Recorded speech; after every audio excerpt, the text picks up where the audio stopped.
जय हिंद मेरे प्यारे साथियों। आज हम एक और बीजी का ओरिजिनल पेपर सॉल्व करने वाले हैं और हम इस पेपर में वो सारे क्वेश्चन डिस्कस करेंगे जो आपके एग्जाम के पॉइंट ऑफ व्यू से इंपॉर्टेंट होंगे या कहीं ना कहीं आपके एग्जाम में पूछे गए होंगे या पूछे जा सकते हैं भाई। ठीक है, आपको कमेंट सेक्शन में ये जरूर बताइएगा कि आपके कितने इसमें मार्क्स रहे। ठीक है, और एक बार फिर मैं उन सभी विद्यार्थियों को बधाई देना चाहता हूं जो हमारे offline coaching infinity coaching centre द्वारा सेलेक्ट हुए हैं भाई। ठीक है, और वो सारा कंटेंट मैं आपको फ्री में देने वाला हूं जिनकी कॉस्ट काफी रहती है भाई ऑफलाइन में। तो चलिए स्टार्ट करते हैं। सबसे पहला क्वेश्चन था आपका बीजी का, राज्य सरकार में मंत्री परिषद का प्रधान कौन होता है? तो जब भी राज्य सरकार की बात करेगा तो राज्य सरकार में मंत्री परिषद का जो प्रधान होता है वो होता है आपका मुख्यमंत्री, सीएम। अगर मैं उत्तराखंड की बात करूं तो उत्तराखंड के जो मुख्यमंत्री हैं वो पुष्कर सिंह धामी जी हैं। ठीक है, चलिए अगला क्वेश्चन है आपके पास कि संसार में सबसे छोटा महाद्वीप कौन सा होता है? पहले इस डायग्राम को देख लीजिए, आपको सब कुछ समझ में आ जाएगा। सबसे पहला क्वेश्चन आपके एग्जाम में बनता है कि संसार में कितने महाद्वीप हैं, तब आप आंसर करोगे कि संसार में जो टोटल है वो 7 महाद्वीप है। कितने? 7 महाद्वीप। अगर आपके एग्जाम में ऐसा क्वेश्चन आए कि सबसे बड़ा जो महाद्वीप है, सबसे बड़ा जो महाद्वीप है वो कौन सा है, तो तब आप आंसर करोगे कि एशिया जो है सबसे बड़ा महाद्वीप है। दूसरा आपके एग्जाम में क्वेश्चन बनता है कि सबसे छोटा महाद्वीप कौन सा है, तो जो सबसे छोटा महाद्वीप है वो कौन सा है? ऑस्ट्रेलिया है भाई। सबसे छोटा महाद्वीप कौन सा है? ऑस्ट्रेलिया। बाकी बीच के आपके पास नहीं पूछे जाते भाई। ठीक है, तो यहाँ क्या था? सबसे छोटा महाद्वीप, तो सबसे छोटा महाद्वीप कौन सा है? ऑस्ट्रेलिया। ठीक है, तो ये सारी चीजें आपको पता होनी चाहिए। आगे आपके पास कि अरिहंत एक क्या है? तो अरिहंत एक परमाणु संचालित पनडुब्बी है, न्यूक्लियर पावर सबमरीन है भाई अरिहंत। ठीक है, भारत के विदेश मंत्री कौन है? देखो विदेश मंत्री जो है, अभी अगर मैं प्रेजेंट की बात करूं तो प्रेजेंट में जयशंकर है। कौन है? एस शंकर, सॉरी कौन है? एस शंकर। देखो अगर मैं बात करूं मिनिस्ट्री ऑफ डिफेंस, ठीक है, रक्षा मंत्री कौन है? तो तब आप आंसर करोगे कि जो राजनाथ सिंह है। ठीक है, वो क्या है? अभी रक्षा मंत्री है। इनके पास क्या है? मिनिस्ट्री ऑफ डिफेंस है भाई। ठीक है, ये भी आपको पता होना चाहिए क्योंकि आप डिफेंस की तैयारी कर रहे हो। ठीक है, आगे है फतेहपुर सिकरी किसने बनाया था? तो जो फतेहपुर सिकरी है वो किसने बनाया था? तो फतेहपुर सिकरी आपका अकबर ने बनाया था। किसने बनाया था? अकबर ने। ठीक है, अब अकबर से रिलेटेड आपके एग्जाम में क्या क्या पूछे जा सकते हैं? तो अकबर ने एक धर्म चलाया था जो बहुत इंपॉर्टेंट है, क्वेश्चन आता है दीन ए इलाही धर्म किसने चलाया था? तो दीन ए इलाही धर्म जो है अकबर ने चलाया था। ठीक है, किसने चलाया था? अकबर ने। देखो जोश पूरा होना चाहिए। ठीक है, तो अगर आपके एग्जाम में पूछे कि दीन ए इलाही धर्म किसने चलाया था तो तब आप आंसर करोगे कि अकबर ने चलाया था। ठीक है, इसने क्या कहा था कि सारे धर्म एक समान, सब लोगों के लिए एक ही धर्म होना चाहिए। आपका रजिया सुल्तान इंपॉर्टेंट है। रजिया सुल्तान रिसेंटली आपका कहां पूछा गया था? ये लैंसडाउन वाले एआरओज में पूछा गया था। तो देखो रजिया सुल्तान जो है इल्तुतमिश की बेटी है। किसकी बेटी है? इल्तुतमिश की। आपके एग्जाम में क्वेश्चन आया था कि दिल्ली सल्तनत की पहली महिला शासिका कौन थी? तो दिल्ली सल्तनत की जो पहली महिला शासिका थी वो रजिया सुल्तान थी। कौन थी? रजिया सुल्तान। ठीक है, अगर मैं बात करूं शाहजहां की, शाहजहां की बात करूं तो सबको पता होगा शाहजहां ने क्या बनाया था? ताजमहल बनाया था।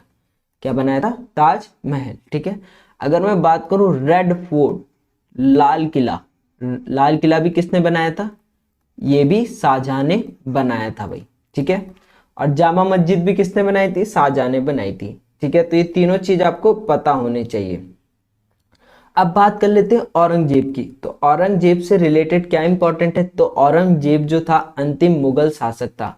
आपके एग्जाम में क्वेश्चन भी पूछा गया है कि अंतिम मुगल शासक कौन था भाई, तो तब आप आंसर करोगे कि अंतिम मुगल शासक जो था वो कौन था? औरंगजेब था भाई।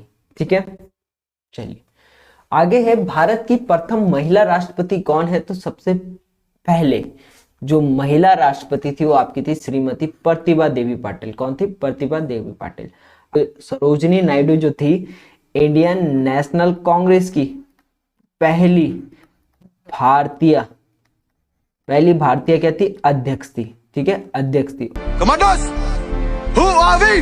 इंडियन आर्मी ने ये जंग शुरू नहीं की थी, but we will bloody hell finish it. How is the josh? How is the josh? I said how is the josh? Good. Goa Bharat का अंग कब बना? तो 1961 में गोवा क्या है, भारत का अंग बन चुका था भाई। ठीक है, आगे है आपके पास कि भारत अपने परमाणु परीक्षण कहाँ करता है? तो क्वेश्चन में थोड़ा सा गलत है। भारत ने अपने पहला परमाणु परीक्षण था, ये पहला परमाणु परीक्षण कहाँ किया? तो पहला परमाणु परीक्षण कहाँ किया? पोखरण में किया था भाई। कहाँ किया था? पोखरण में। अगले क्वेश्चन की तरफ बढ़ते हैं। क्वेश्चन कह रहा है कि भारत का जो राष्ट्रीय गान है उसको गाने में कितना समय लगता है? तो कुछ बेसिक चीजें आपको पता होनी चाहिए। जो हमारा राष्ट्रगान है, तो राष्ट्रगान हमारा क्या है? तब आप आंसर करोगे कि राष्ट्रगान है हमारा जन गण मन, जन गण मन। ठीक है, जो किसने लिखा है? तब आप आंसर दोगे कि रविंद्रनाथ टैगोर। किसने लिखा है? रविंद्रनाथ टैगोर ने। और अगर आपसे पूछे कि इसमें कितना समय लगता है, इसे गाने में लगते हैं 52 सेकंड। कितने लगते हैं? 52 सेकंड। ऑप्शन बी आपका करेक्ट आंसर रहेगा। अगर आपके एग्जाम में ऐसे पूछता कि राष्ट्रगीत, ठीक है, राष्ट्रगीत के बारे में भी आपको पता होना चाहिए। राष्ट्रगीत जो हमारा है क्या है? वंदे मातरम। क्या है? वंदे मातरम। ठीक है, अब वंदे मातरम जो है बंकिम चंद्र चटर्जी ने लिखा है। ठीक है, उनकी जो पुस्तक थी आनंद मठ, उससे लिया गया है। अगर आपसे पूछे कि वंदे मातरम जो है किस पुस्तक से लिया गया है, तब आप आंसर करोगे आनंद मठ। इसे जो लिखा है वो लिखा है बंकिम चंद्र चटर्जी ने, बंकिम चंद्र चटर्जी ने। और इसे बोलने में कितना समय लगता है? तब आप आंसर करोगे कि इसे बोलने में 65 सेकंड लगते हैं। कितने सेकंड लगते हैं? 65 सेकंड। आगे क्वेश्चन कह रहा है कि आर के लक्ष्मण इज अ फेमस। तो आर के लक्ष्मण एक कार्टूनिस्ट था। ठीक है, और देखो इसमें कार्टूनिस्ट तो नहीं है ऑप्शन में, तो आप बोलोगे कार्टूनिस्ट को क्या भी कहते हैं? एक व्यंग चित्रकार भी कहा जाता है। ऑप्शन बी आपका करेक्ट आंसर रहेगा, क्योंकि कभी कभी क्वेश्चन क्या है, घुमाने के लिए ऐसा दे देता है भाई। आगे है, भारत में मतदान का अधिकार किस आधार पर दिया जाता है? तो मतदान जो है एजेस के आधार पर। जब आप 18 प्लस हो जाते हो तब आपका बनता है, क्या बोलते हैं उस, वोटर आईडी कार्ड। ठीक है, जिससे आप वोट देने जाते हो भाई। सड़कों पर जेब्रा लाइन किस लिए होती है? तो जेब्रा लाइन सड़कों पर क्या के लिए? क्रॉसिंग के लिए, पार करने के लिए होती है। ठीक है, क्रॉसिंग के लिए या पार, जेब्रा पार करने के लिए भाई। आगे है, निम्नलिखित में से कौन सा महासागर पनामा नहर से जुड़े हुए हैं? पनामा नहर को जोड़ते हैं। तो ये जो जोड़ते हैं वो प्रशांत महासागर और अटलांटिक महासागर। ठीक है, प्रशांत और अटलांटिक। कहाँ है? प्रशांत और अटलांटिक महासागर। ऑप्शन डी आपका करेक्ट रहेगा भाई। कथकली नृत्य किस राज्य का है? तो कथकली जो नृत्य है आपका कहाँ का है भाई? तो कथकली जो नृत्य है वो आपका केरल का है। कहाँ का है? केरल का भाई। आगे है, देखो आपको एक सिंपल सी शॉर्ट ट्रिक याद रखनी पड़ेगी जिससे आप सारे डांस याद रख लोगे। भरतनाट्यम, गान करना, कुड़ी आदि, कथक उत्तर। ठीक है, अब देखो कैसे याद रखोगे। तो भरतनाट्यम से आप याद रखोगे भरतनाट्यम, नाडु से आप याद रखोगे तमिलनाडु, गान से आप याद रखोगे यक्ष ज्ञान, करना से आप याद रखोगे कर्नाटका, पुड़ी से आप याद रखोगे कुचिपुड़ी और आदि से आप याद रखोगे आंध्र प्रदेश। कथक से आप कथक याद रखोगे उत्तर से उत्तर प्रदेश। तो ये ट्रिक आपको याद होनी चाहिए, भरतनाट्यम, गान करना, पुड़ी आदि, कथक उत्तर। ठीक है, अगर वो करेगा कथकली और मोहिनी अट्टम कहाँ के नृत्य है, तो तब आप आंसर करोगे कि केरल के नृत्य है। अब देखो कैसे याद करोगे, मोहिनी और कली दोनों लड़कियों के नाम आ रहे हैं, जहां लड़कियों के नाम आ जाए वहां केरल ठोक के आ जाना। ठीक है, अगले क्वेश्चन की तरफ बढ़ते हैं। क्वेश्चन कह रहा है कि नाथुला दर्रा जो है वो किस राज्य में स्थित है? तो नाथुला दर्रा आपका सिक्किम में है। कहाँ है? सिक्किम में। ठीक है, आगे आपके पास जनरल साइंस के क्वेश्चन थे, 15 क्वेश्चन आपके पास जनरल साइंस के थे। अगला क्वेश्चन आपसे कह रहा है कि निम्नलिखित में से कौन सा जीव शाकाहारी है? तो आप सबको पता होगा गाय जो है बिल्कुल शाकाहारी होती है भाई। गाजर में मुख्य रूप से कौन सा विटामिन पाया जाता है? तो गाजर में मुख्य रूप से विटामिन ए पाया जाता है भाई। अब देखो विटामिन कभी ना कभी वो आपके एग्जाम में पूछ ही देता है, तो विटामिन और उसके रासायनिक की ट्रिक आपको याद होनी चाहिए। ट्रिक है रथ एक trophy. Vitamin A, B, C, D और ई और के। ठीक है, अगर विटामिन ए की बात करेगा तो ए का नाम होता है, रासायनिक नाम होता है रेटिनॉल। अगर आपके एग्जाम में क्वेश्चन करे कि विटामिन ए का रासायनिक नाम क्या है, तब आप आंसर करोगे रेटिनॉल। बी की बात करेगा तो बी का होता है थायमिन।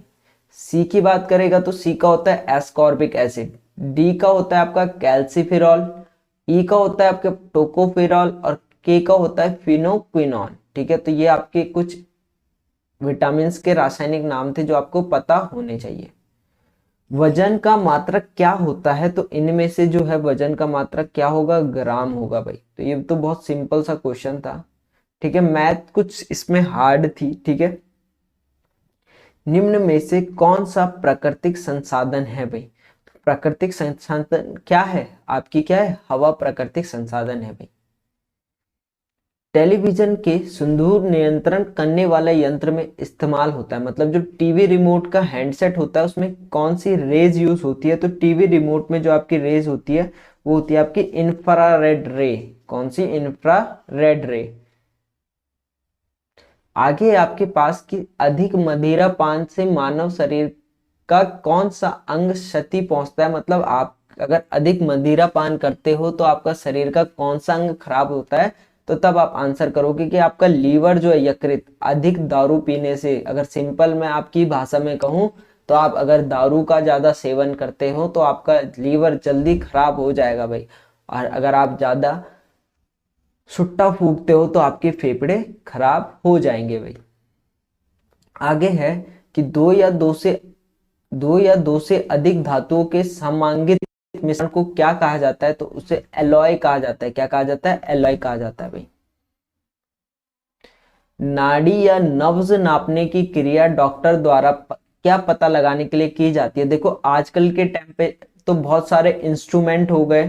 ठीक है, अलग अलग डॉक्टर अलग अलग इंस्ट्रूमेंट का इस्तेमाल करके हमारे बॉडी टेम्परेचर हर चीज बता देते हैं। आपका पेट दर्द हो रहा है, पेट खराब है आपकी, वो सब चीजें, आपकी जो हृदय गति है, पहले के लोग आपकी नब्ज और नाड़ी नापते थे, आपके हाथ के ऊपर की नब्ज देखते थे कैसे चल रही है और बता देते थे कि आपको कौन सी बीमारी है भाई। ठीक है, आगे है H1N1 विषाणु किस बीमारी को फैलाता है, तो H1N1 वायरस जो है स्वाइन फ्लू। ठीक है, आपको कमेंट सेक्शन में बताना है जो बर्ड फ्लू है, बर्ड फ्लू की जो डिजीज है उसका नाम क्या है भाई। आगे आपके पास निम्न में से किसका इस्तेमाल शीशे को काटने के लिए किया जाता है, तो शीशे को काटने के लिए जो है आपका डायमंड का इस्तेमाल किया जाता है, हीरे का इस्तेमाल किया जाता है भाई। ठीक है, किसका इस्तेमाल किया जाता है, हीरे का इस्तेमाल किया जाता है।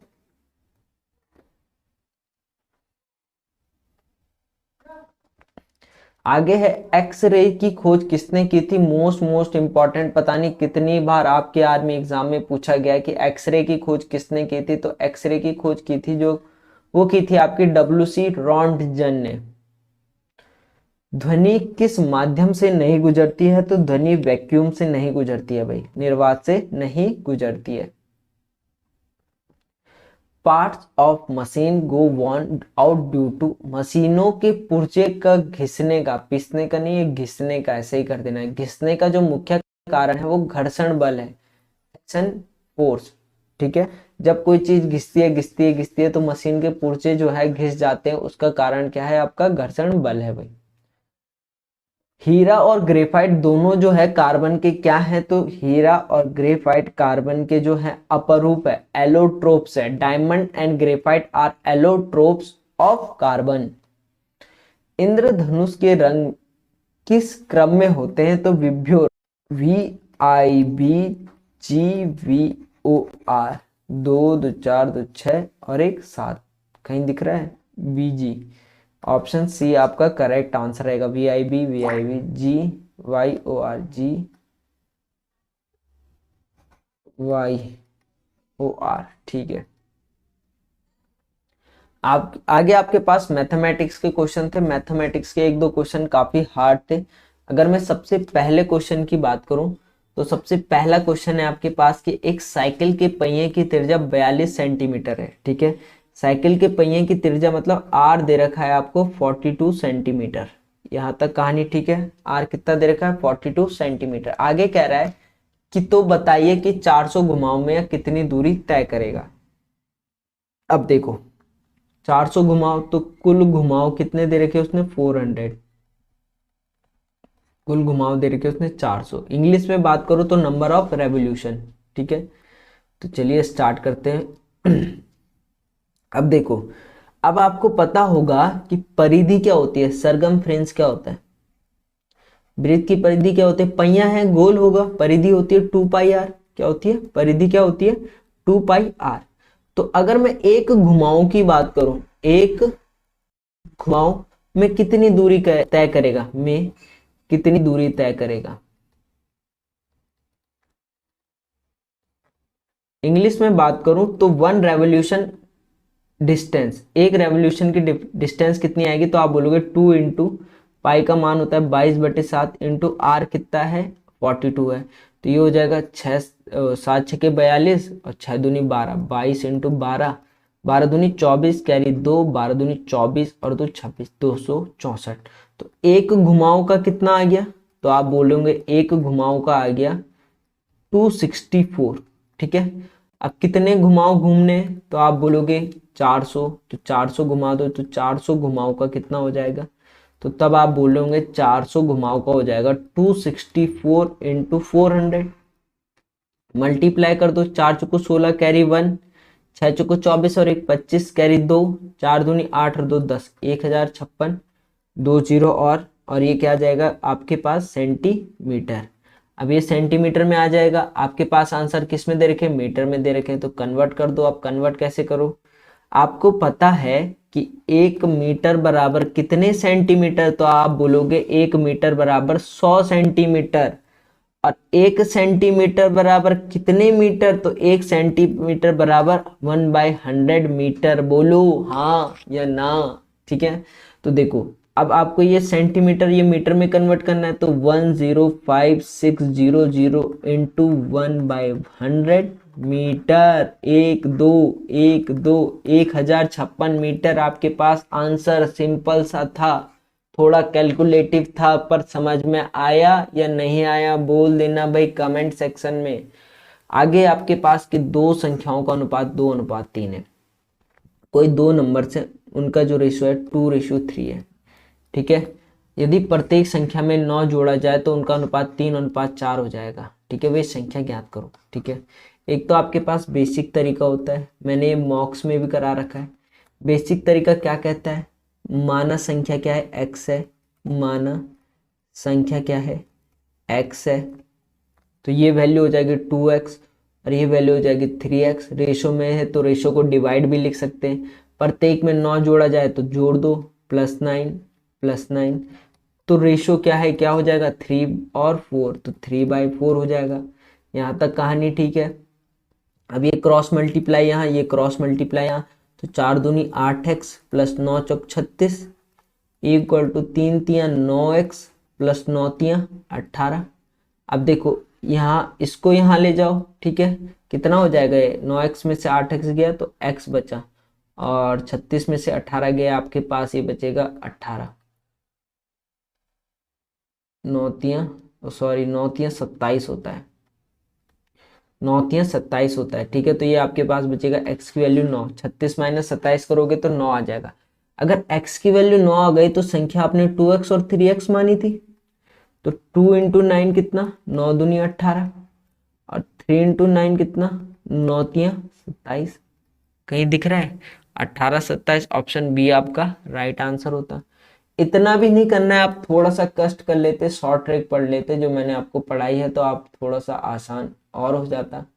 कैसे हो जाता, देखो आपको a और b का रेशियो दे रखा है, a और b का रेशियो कितना है, तो तब आप बोलोगे 2:3। अब कह रहा है यदि प्रत्येक संख्या में 9 जोड़ा जाए, तो प्रत्येक संख्या में 9 जोड़ दो, तो रेशो बिकम्स क्या हो रहे 3:4। मतलब आप प्रत्येक संख्या में 9 जोड़ रहे हो तो अनुपात आपको मिल रहा है 3:4। आपको कुछ ही देखना, इन दोनों नंबर्स का डिफरेंस देखना है। क्या देखना है, डिफरेंस, जिसे आप हिंदी में क्या बोलते हो, अंतर। तो 2 और 3 में 1 का अंतर, और 3 और 4 में 1 का अंतर।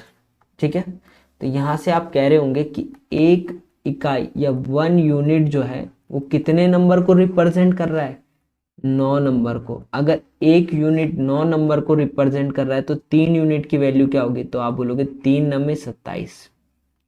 बी जो है, बी वाली जो संख्या उसकी वैल्यू 27 आएगी। अगर ए की बात करूं तो 9 दूनी 18, ए जो नंबर होगा वो 18 होगा, तो आपके पास 18 और 27 आ गए। ठीक है, इस तरह से आप इसे शॉर्ट तरीके से भी कर सकते हो। आगे कह रहा है कि प्रश्न चिन्ह के स्थान पर क्या आएगा। ठीक है, अब देखो मैंने स्क्वायर रूट और क्यूब रूट आपको बिल्कुल बेसिक से बता रखा है। अगर आपको फिर भी समझ में नहीं आता तो आप इसकी 2 बार मल्टीप्लाई करते, इसकी 2 बार मल्टीप्लाई करते, इसकी 2 बार मल्टीप्लाई करते, इसकी 2 बार मल्टीप्लाई कर देते।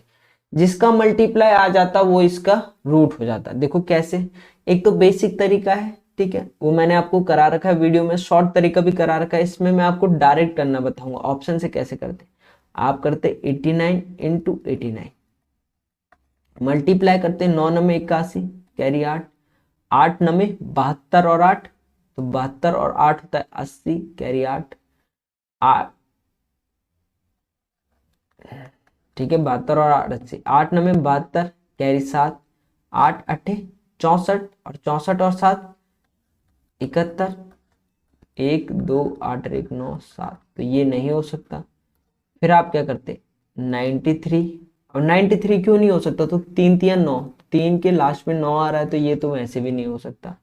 फिर आप 81 इंटू 81 को चेक करते, 1 एकम 1 8 एकम 8, 8 एकम 8 8 अठे 64, 1 8 8 16 कैरी 1 4 1 5 6 का, ये भी नहीं हो सकता।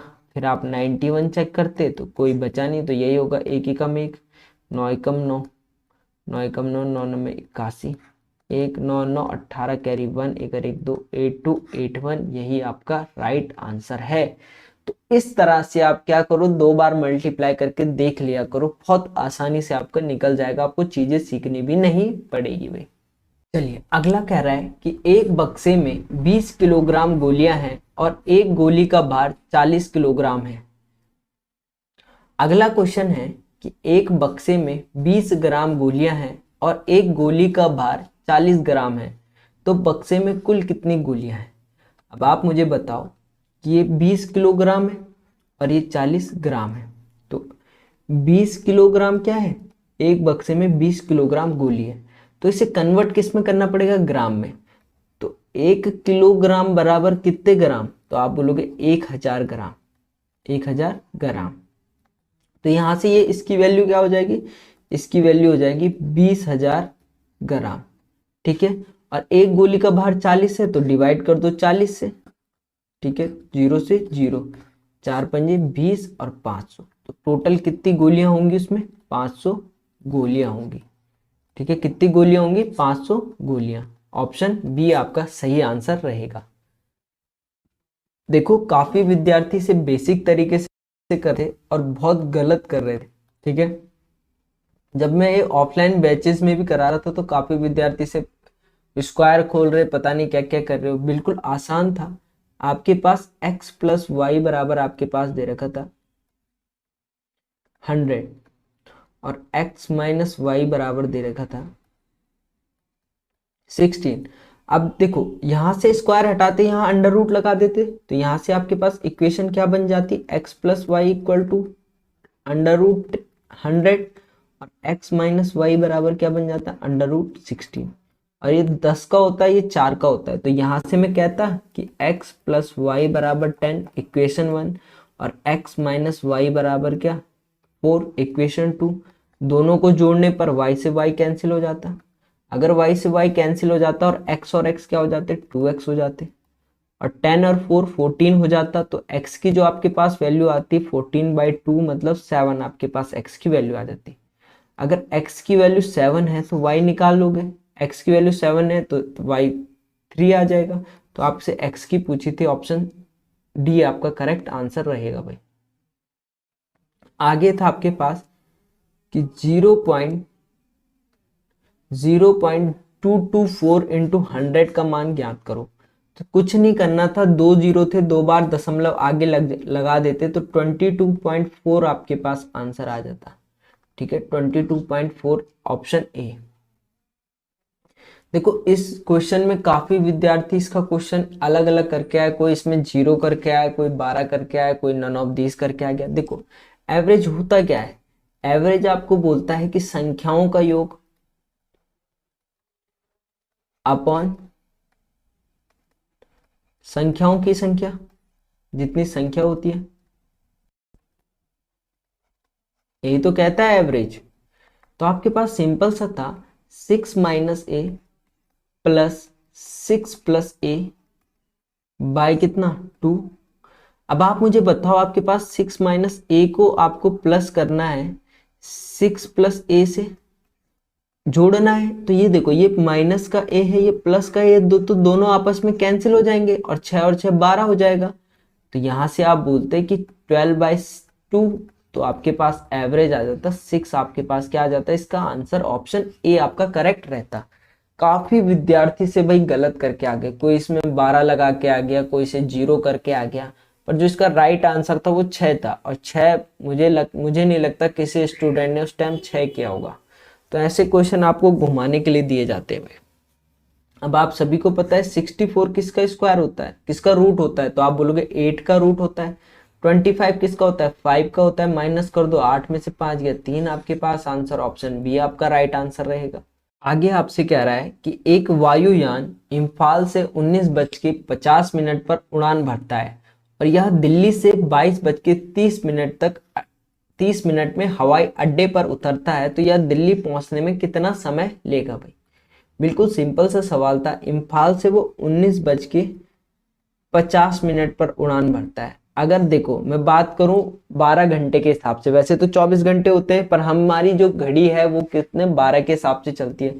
तो 12 6 18 मतलब 7:50 में उड़ान भरता है, ठीक है। और 22:30 पर अड्डे पर उतरता है, मतलब 22:30 पर अड्डे पर उतरता है, तो मतलब 10:30 पर अड्डे पर उतरता है। तो कह रहा है दिल्ली पहुंचने में उसे कितना समय लगा। अब देखो 10 मिनट यहाँ लगे, यहाँ 8 बज गए, ठीक है, 8 बज गए, 8 और 2 10, 2 हावर और कितने 30 मिनट यहाँ लगे। तो टोटल कितने हो गए 2 आवर और 30 और 10 40, 2 हावर और 40 मिनट।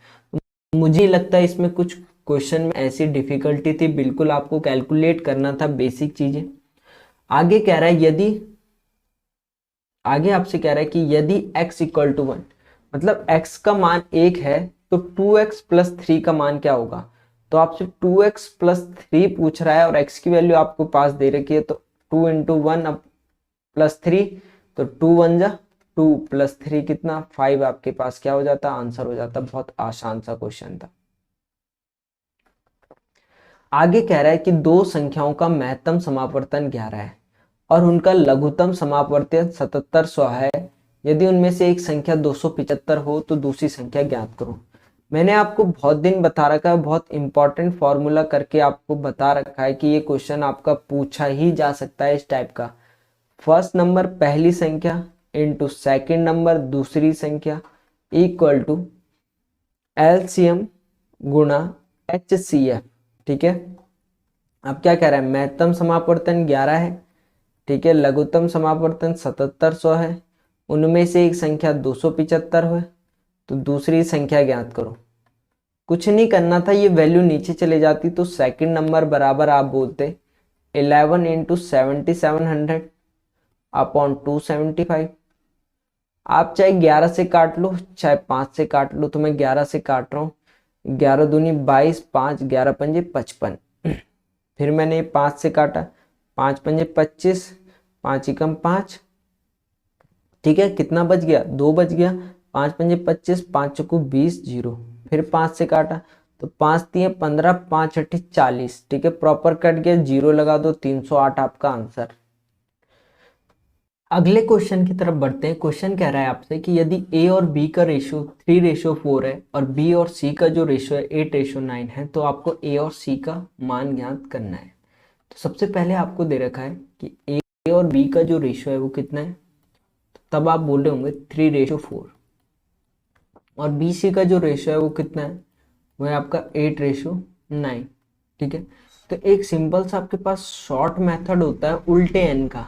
उल्टे एन की क्या कर दो, मल्टीप्लाई कर दो। क्या कर दो, मल्टीप्लाई, ठीक है।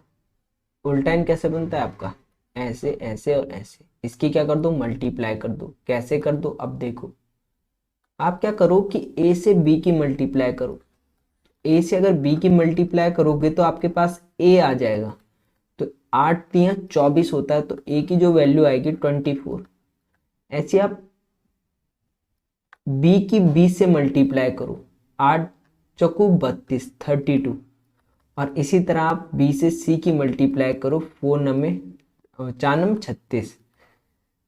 तो यहां से जो आपके पास ए बी सी का रेशो है 24 32 36। आपसे ए सी पूछ रहा है, ए सी कितना ए 24, सी कितना 36। देखो 8 तिया 24, 8 दूनी 16, 8 तिया 8 चौको 32 नहीं जा रहा, 6 चौको 24 और 6 छके 36, 2 दूनी 4 और 2 तिया 6, 2:3 है। ऑप्शन ए आपका करेक्ट आंसर रहता। दूसरा, अगर आप बेसिक तरीके से जाते जो सभी पढ़ाते हैं, आपको ए बी सी का रेशो पूछा है तो सिंपल ए बी का रेशो लिखते 3:4, 3:4 लिख दिया। अब जो खाली स्थान है उसे छोड़ दो। अगली लाइन से आप लिखते बी और सी का रेशो। बी और सी का रेशो क्या है 8:9, 8:9 है बी और सी का रेशो। तो जो खाली स्थान है उसमें पड़ोस को छाप देते, तो पड़ोस कौन 8, तो पड़ोस में किसको छाप दो 8 को छाप दो। यहाँ पड़ोस में किसको छाप दो 4 को छाप दो, तो 8 तियां 24 मल्टीप्लाई करते हैं। ठीक है, 8 चौक 32 और 9 चौको 36। ये तो ए बी सी का रेशो आ गया। आपसे ए सी पूछा था तो 24 36, तो काट दो भाई, 12 दूनी 24, 12 तियां 36। पहले मुझे कर देना चाहिए था यहाँ भी। ठीक है, 12 दूनी 24, 12 तियां 36। तो चाकू में कद्दू मारो या कद्दू पे चाकू, कटना किसने, कद्दू नहीं कटना है। देखो ये जो क्वेश्चन है आपके लिए होमवर्क है। होमवर्क क्यों है, क्योंकि जो 31वां क्वेश्चन था वो सेम इसके जैसे ही क्वेश्चन था। 31वां जो क्वेश्चन कराया है इसी पर बेस्ड है। और कमेंट सेक्शन में जरूर बताइएगा कि आपका इसका आंसर क्या आया। ठीक है, सेम जैसे मैंने 31 क्वेश्चन कराया लगभग लगभग ये क्वेश्चन वैसा ही है। आगे है x + 3 = 0, तो find the value of x। तो x + 3 = 0 है, तो ये वैल्यू क्या होती है लेफ्ट हैंड साइड होती है। तो लेफ्ट हैंड साइड से कोई वैल्यू राइट हैंड साइड में जाएगी तो साइन चेंज हो जाएगा। तो x = क्या हो जाएगा -3, क्या हो जाएगा -3। ऑप्शन सी आपका राइट आंसर रहेगा। मैथमेटिक्स का लास्ट क्वेश्चन, आपसे क्वेश्चन कह रहा है कि 0.821 को प्रतिशत में अभिव्यक्त करो।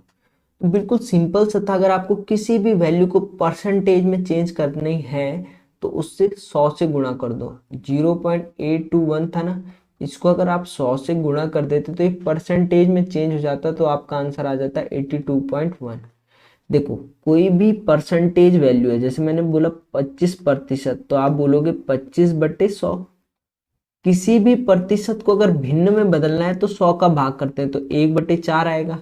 और किसी भी फ्रैक्शन वैल्यू को या पॉइंट वाली वैल्यू को परसेंटेज में चेंज करना है तो 100 का मल्टीप्लाई, 4 दूनी 8, 4 पंजे 20, तो 25%। इस तरह से आपको ये दोनों चीजें पता होनी चाहिए।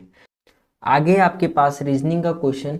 ठीक है, तो सबसे पहले आप देख के ही आपको पता चल रहा होगा।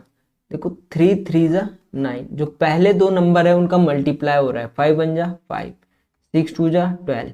तो देखो आपको क्या डिफरेंट पेयर चुनना था, तो 3 दूनी यहाँ पे 6 आना चाहिए, पर यहाँ 6 की जगह क्या है 8 है, तो डिफरेंट क्या हो गया, ऑप्शन डी आपका राइट आंसर हो गया। ऐसे ये सिंपल सा क्वेश्चन था। 1 क्या है 1 का स्क्वायर, 9 क्या है 3 का स्क्वायर, 25 क्या है 5 का स्क्वायर, 49 क्या है 7 का स्क्वायर, 81 क्या है 9 का स्क्वायर। तो आगे क्या होना चाहिए 11 का स्क्वायर, तो 11 का 121 होता है, आपका करेक्ट आंसर रहेगा। देखो आगे उचित विकल्प ढूंढिए, अगला वाला नंबर।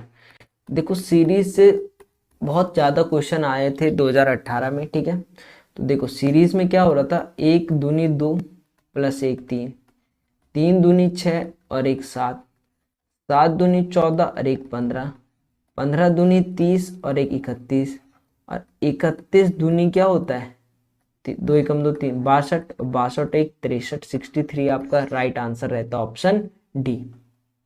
आगे निम्न में से विषम चुनिए।